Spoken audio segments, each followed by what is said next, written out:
Hey, everybody. Welcome to True Crime Paranormal with the Psychic Sisters. I'm Kristi Brower, here with my sister, co host, and partner in crime, Katie Weaver. Hey, Katie. Hello. How's it going? Oh, it's going. Yes, it's going good, actually. Good. I'm glad to hear that. We're coming to you with our Wednesday case this week, and this is Yeah. our MMIW case. Yes. And be prepared to be pissed because that's how these cases always make me, but we have committed to bring attention to the missing and murdered Indigenous women cases all year this year. So, Yeah. We did have an interesting comment this week from someone who wanted to know why we are not covering missing and murdered white men. oh, yeah. And, Oh, good Lord. well, Have you got a week for me to answer that question? I, basically we said you should probably form your own channel and start reporting on that if it's that important to you. But we're going to stick Right. with MMIW since they are piling up and underserved and underreported. But that one got me. That was a new one. That was a new one. That was very strange to me. I don't even know what to say about that. And of Yeah. course, every race, every gender has people who get murdered, but are there groups of people who are particularly being targeted, not investigated correctly, ignored? Well, we know there are, don't we? Yeah. So, Because it's March, so we've already done a bunch of these cases. yeah. Yeah. And man, they feel like cookie cutters of one another sometimes, but we're going to trudge Oh on my because we gosh, have to we are. continue to, shine light in dark places. We But do. anyway, so there you have it. Right, That one right. blew my There. mind. Yeah, that was a very tone deaf comment, I Yeah. think. Well, let's bring attention to where attention is due. Yes. This is Shawna Evans. And Shawna was 12 years old when she was murdered in April of 1991. She went missing in Anchorage, Alaska. She was at first considered a runaway at 12, Yeah, as you like do. you do. Yeah, sure. I mean, I don't care if she is a runaway at 12. You freaking look for her. Where are She's the still in goddamn danger. helicopters? Yeah. Yeah, yeah. So, unfortunately, she was found. So, she went missing in April of 91. She was found on June 8th of 91, her body beaten. She was obviously beaten to death. Blunt force trauma was her cause of death. And she was found in downtown Anchorage. Wow. Now, let me tell you a little bit about her. She, in 1991, her mother said she came home. After she came home and changed clothes, she left with a friend, and I didn't see her again. So she just went out with a friend and was supposed to be coming home. Her Sure. mom said she was not the kind of kid who didn't come home. That this was not, this was, how many times have we heard this? This is not the kind of kid to run away. We haven't had this experience with this child before. Mm-hmm. And yet, what do we have? Boom, run away. No Yeah. one looks for her, and she's missing Yeah. for months and found deceased. But here's the thing that you need to understand about Shawna. Shawna was not from Anchorage. Shawna was from the Nunivak Island in the middle of the Bering Sea. So she was an indigenous person to Alaska. So I wanted to Mm-hmm. tell you a little bit about the Nunivak Island.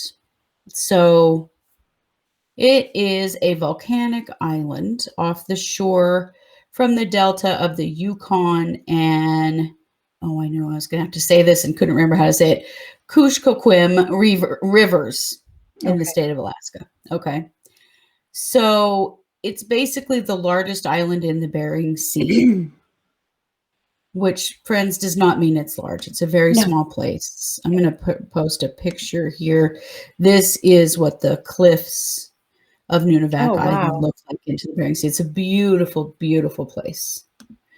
The residents there are around 200 permanent residents on Nunivak Island. They all, for the most part, speak English. And lots of them do go to the mainland into Alaska to go to school and, have opportunities, which is exactly what Shawna did. Let me tell you that finding her body in some trash in downtown Anchorage, Alaska, is all of the investigation that has been done.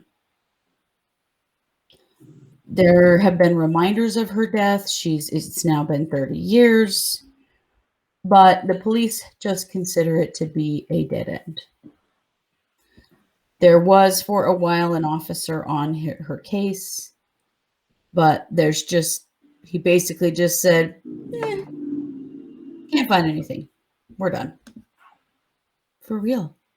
12-year-old girl, guys.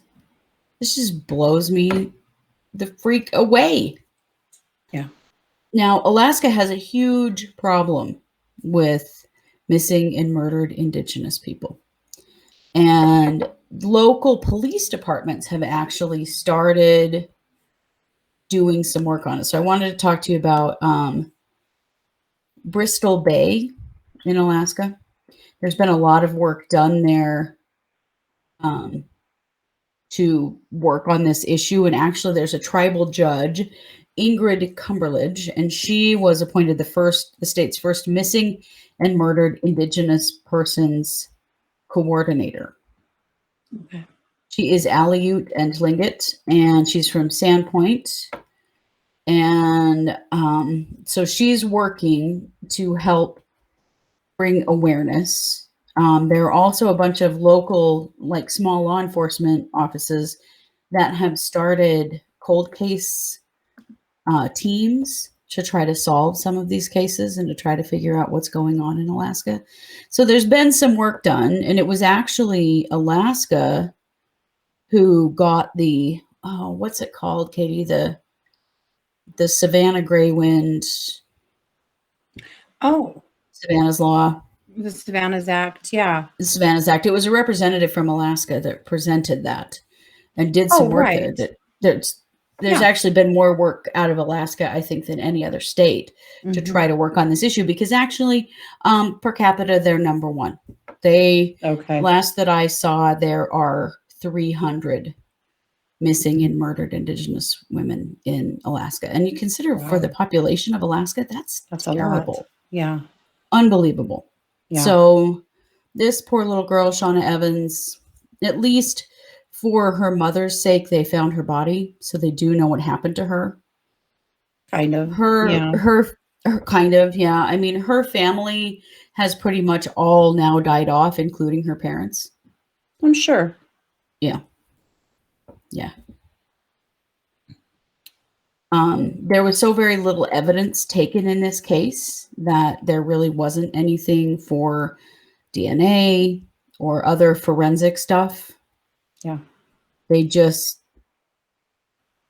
didn't really care. I gotta say, they really just didn't really care. Because there's really wasn't even anything. Like, people have come back and said, okay, but it was 30 years ago. What about DNA and fingerprints and stuff? And they're like, oh, we just don't really have much. They just didn't really do that. You can imagine that there was at the time. Yeah. So anyway, I wanted to share this case with you, mostly to bring attention to what's going on in Alaska and also to bring attention to Shawna Evans' life. And we are going to take a short break. And when we come back, I'm going to ask Katie for a cold read on what happened to poor little Shawna Evans. Okay.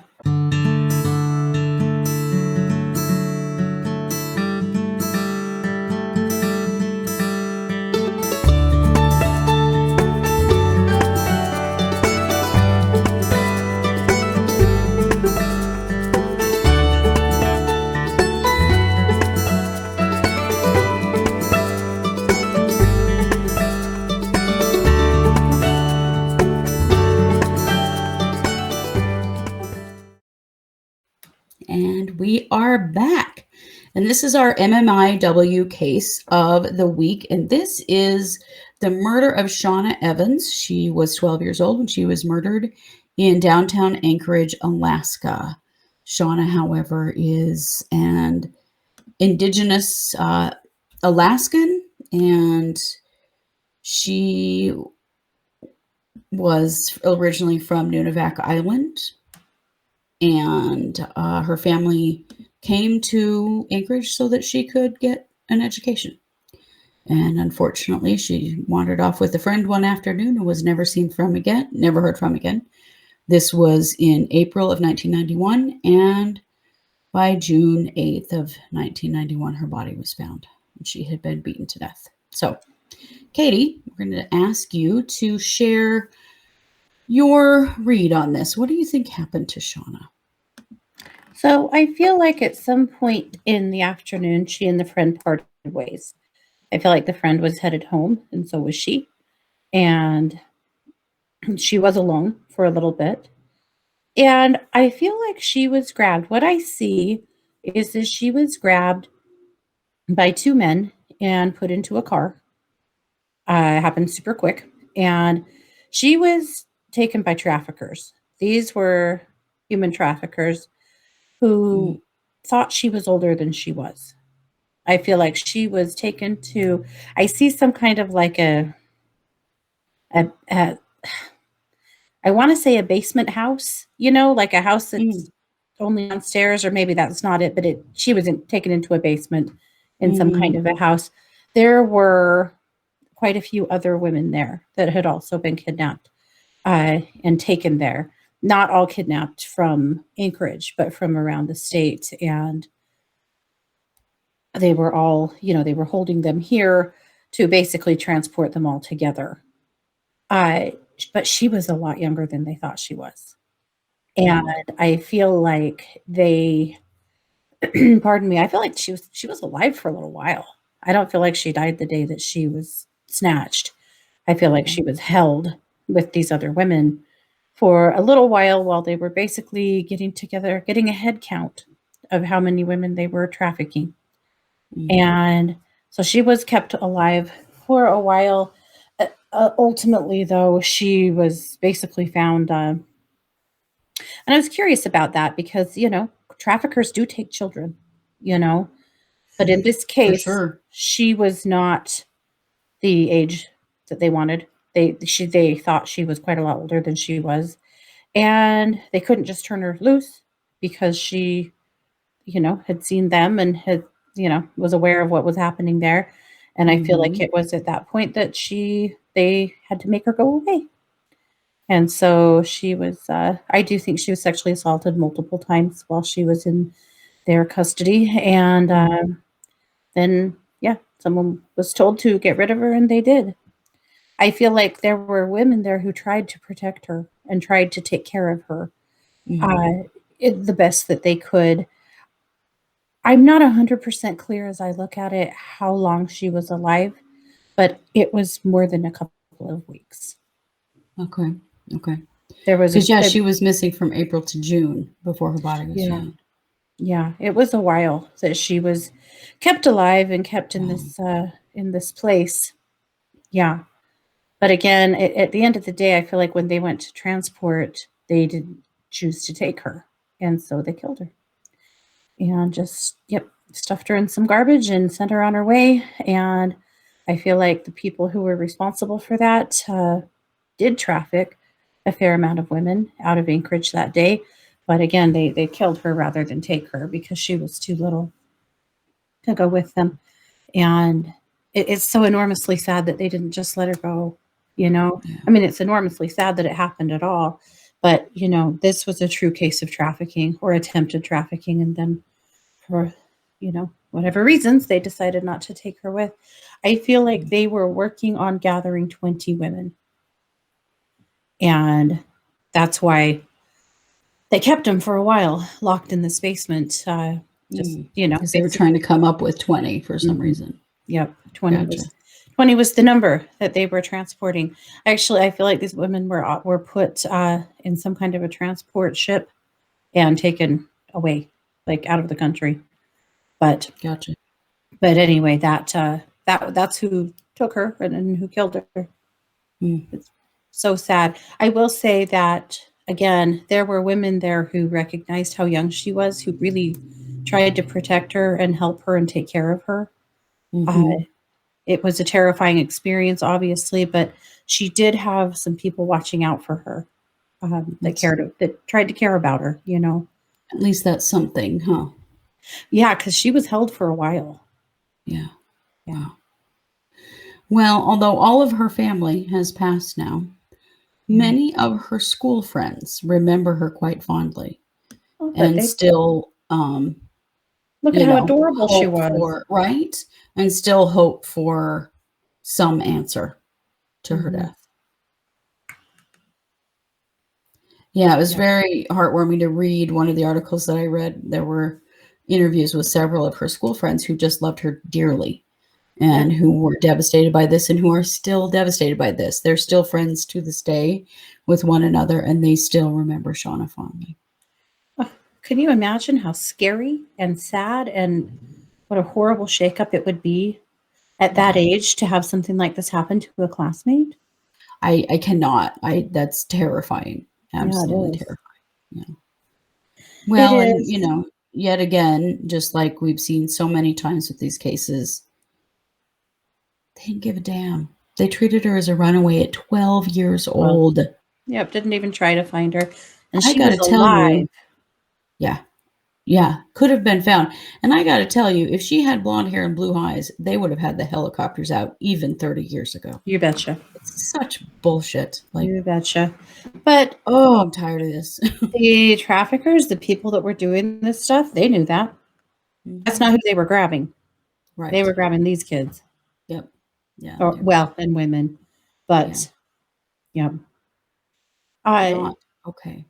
yeah. Oh, it's horrible. It's just really, really horrible. Her poor mom. I feel like her mother never recovered from this, She and didn't. it just She didn't. absolutely shattered her in every way, and she just Yeah. couldn't keep it up.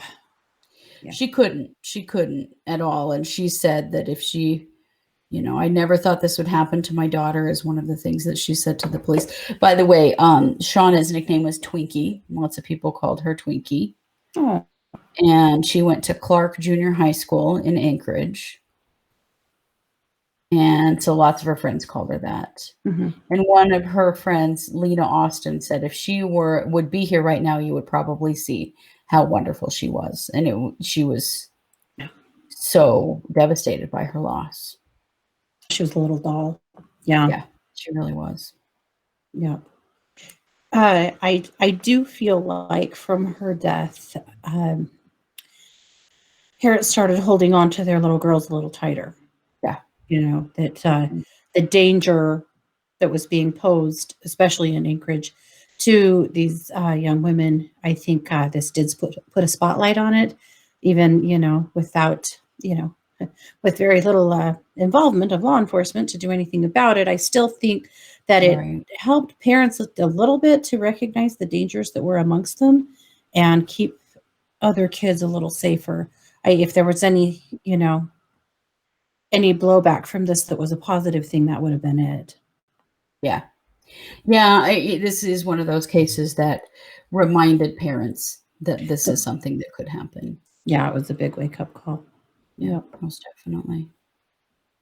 Most definitely. Well, that is our case. Thank you for the read, Katie. Yeah.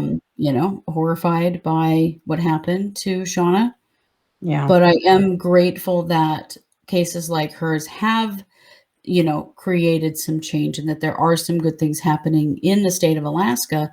Many, organizations and police forces are just doing it themselves Mhm. because we haven't had, the kind of national support that we need and the kind of national recognition that we need on these things. And, Yeah. although she was Indigenous, she was living in downtown Anchorage. There were Yeah. no questions about, you know, who should have been doing this investigation or, Right. Right. This none of wasn't a that. tribal thing or a res No, thing. No, none of that. it Um, wasn't at all. And yet her case was treated just as poorly as some of the others that we've seen. mhm. You had mentioned, a senator from Alaska that had worked on, getting some of this, like the Savannah's Act through. That is Lisa Murkowski. Lisa Murkowski. Gosh, I could not say her name for I anything, couldn't but either. that's her. It just Yes. showed up. I Thank put in you. the order, and at some point it will show up. So I It thought I would finally point that out. arrived. She's worked harder than most on Yeah, behalf of Indigenous causes and issues, and so yeah, more and props to her. that is certainly appreciated, but we need a whole lot more. Yeah, Because cases like this should never happen. no, no, Yeah. Well, this is our Wednesday case. yeah, So thank you for being with us all week. yeah, Tonight, we will have our uh, Wednesday night update. And I have to mhm, say, we have a whole lot of updates to share from multiple cases that we yeah. have been covering. So, yeah, A you don't lot want to miss going that. on. Tonight at Hmm. 7 p.m. Pacific, that'll be a live stream on our YouTube channel, Yeah, True Crime Paranormal. And then, of course, tomorrow night is the Psychic Hour, and it is the first Thursday of the month. So that will be marching orders with Katie and I. So we have a yeah, lot more great programming coming. Of course, those are both live streams at 7 p.m. Mountain, and you can join those over at YouTube. So just thanks so much for being here with us, guys, and for supporting this and for supporting what we're doing here with the MMIW cases. We really appreciate your comments, your likes, subscribes, your shares of these cases. Please share and educate people in your world, because that's what we're trying to do, is just let people absolutely. know that these cases exist and how we can, speak up for Hmm. those who have been ignored. It's time. Absolutely. Yeah. Thanks, Well, guys. Take care. we are True Crime Paranormal with the Psychic Sisters. Thanks, everybody.